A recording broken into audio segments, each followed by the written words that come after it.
I get asked quite a lot, what separates a great tasting latte from one that's a little bit average. The difference I find between a really well-made milk-based espresso coffee and one that's not as well made is really it's all about the mouthfeel. If you've got high quality microfoam, really tight, tiny bubbles that have a great amount of viscosity, they'll actually really coat your tongue, give you that rich, viscous experience versus bubbles that are too big. The whole consistency of the milk is more viscous and stiff. It's more meringue-like. It's more like sort of dry cappuccino foam. This style of coffee that I enjoy, and I think probably the majority of people out there enjoy, is what we call as like an integrated milk drink. It's where the microfoam or the textured milk is really well integrated or mixed with the espresso. It's not separated into layers where you may have to stir or you may have to drink a lot of milk before you hit any espresso, further down that glass. So microfoam milk, what you're attempting to create is you're attempting to volumize the milk with very, very small air bubbles, and at the same time, you're heating the milk using the steam as well.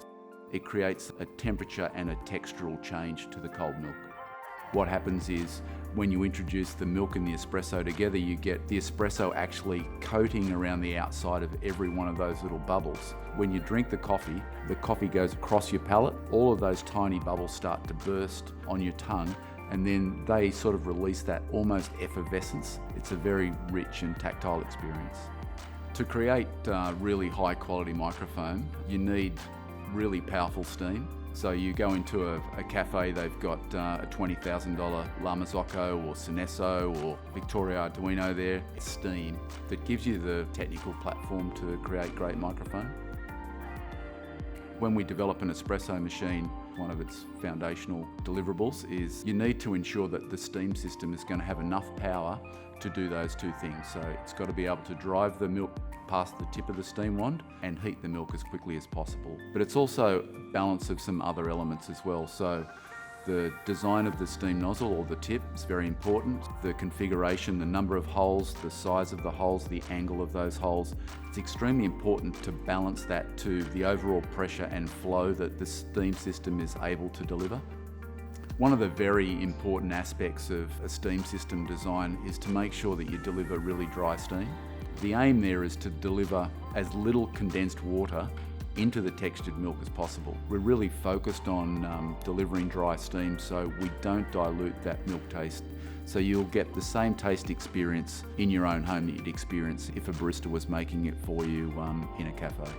When we're designing a steam system that's going to deliver professional performance in your own home, we do it in two ways. You can either have a completely manual system and you can be the barista at home. It's all about you having total control over the amount of air that's being introduced to the milk. The other system that we've delivered is an automatic system. The automatic system creates professional quality results without having to know how to actually produce microfoam. And you can do it hands-free. So you don't need to be the barista. The machine will do it for you automatically. They all have one thing in common. They're all able to deliver really great quality microfoam. And the reason that is because we have really powerful steam systems that are matched really well to the tip configuration. So you'll get an outcome that's equal to what you'd get in your local cafe. It's interesting when you look at consumer preferences these days. You go into a cafe and if the coffee doesn't come out with latte art on the top of it, it's almost like you're worried about the quality of the barista, how well he's been trained, what his experience level is. Latte art, it's the symbol for like a great tasting coffee.